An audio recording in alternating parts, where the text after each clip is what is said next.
శిల్పిక గారు. ఒక మాట అండి, మీరు ఆల్రెడీ హిందుత్వ పార్టీ అని చెప్పి అంటున్నారు.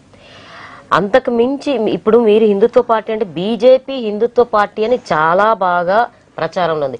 ఇది వరల్డ్ వైడ్ గా, భారతదేశం ఒకటే కాదు, వరల్డ్ వైడ్ గా కూడా బీజేపీకి హిందుత్వ పార్టీ మోడీ గారు ఒక రేంజ్ లో రిప్రజెంట్ చేశారు అనేది చాలా బాగా వెళ్తుంది. మరి అంత పెద్ద పార్టీ అనేది హిందుత్వం కోసం పోరాడుతున్నప్పుడు మరి శివసేన పార్టీ ఏ విధంగా హిందుత్వం కోసం పోరాడిందంటారు? భారతీయ జనతా పార్టీ ఎప్పుడు ఆవిర్భవించిందో మీకు ఏమైనా ఐడియా ఉందా అండి?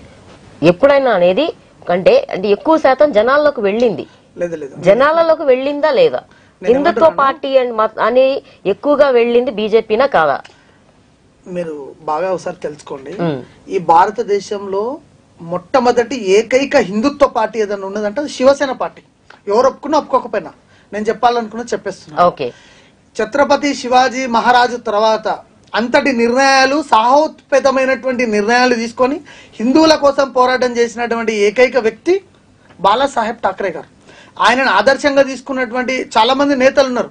నరేంద్ర మోడీ గారు ప్రపంచ నేత. ఆయన సబ్కా సాత్ సబ్కా వికాసం అని చెప్పేసి ఈరోజు భారతదేశం అంతా కూడా గెలుస్తూ ఉన్నాడు. ప్రపంచ దేశాలు తిరుగుతూ ఉన్నాడు. ప్రపంచంగా తన అభిమానుల్ని సంపాదించుకున్నాడు. ప్రపంచ దేశాల్లో ఉన్నటువంటి ఆ యొక్క అధ్యక్షులు కావచ్చు, ప్రైమ్ మినిస్టర్ కావచ్చు, ఈరోజు నరేంద్ర మోడీ గారిని ఈరోజు సూచనలు అడిగే పరిస్థితి ఉన్నది. నరేంద్ర మోడీ గారు అంటే చాలా గౌరవం ఉన్నది. నరేంద్ర మోడీ గారు దేశం కోసం, ధర్మం కోసం పనిచేస్తారు. ఆయనకు ఫ్యామిలీ కూడా లేదు. ఈ 130 కోట్ల ప్రజలు ఆయన ఫ్యామిలీగా ఫీల్ అవుతా ఉన్నారు. ఆయనని అభినందించాల్సినటువంటి అవసరం. కాకపోతే మా పార్టీ విషయానికి వస్తే ఇక్కడ హిందుత్వ పార్టీగా శివసేన పార్టీ ఎప్పటి నుంచో ఉంది. 1966లో బాలాసాహెబ్ ఠాక్రే గారు మహారాష్ట్రలో స్థాపించారు. అప్పుడు భూమిపుత్రుల సిద్ధాంతం గురించి, ఆ రాష్ట్రంలో ఉన్నటువంటి హక్కుల గురించి, ఇక్కడ తెలంగాణ, ఆంధ్ర ఏ విధంగా అయితే కొట్లాడిందో, ఏ విధంగా అయితే మా నీళ్లు మాకు కావాలి, మా నిధులు అయితే మాకు కావాలి, మా ఉద్యోగాలు కావాలి అని చెప్పేసి ఇక్కడ ఏదైతే కొట్లాడారో అదే కొట్లాట 1966 కంటే ముందు అదే కొట్లాడడం జరిగింది.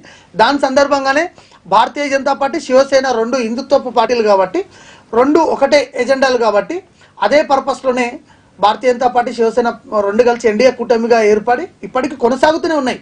వాళ్ళు హిందుత్వం కోసం కొట్లాడతారు, మేము హిందుత్వం కోసం కొట్లాడతాం. భారతదేశంలో 130-140 కోట్ల ప్రజలు ఉన్నారు. ఒకటే హిందుత్వ పార్టీ ఉండాలని రూల్ ఏముంది?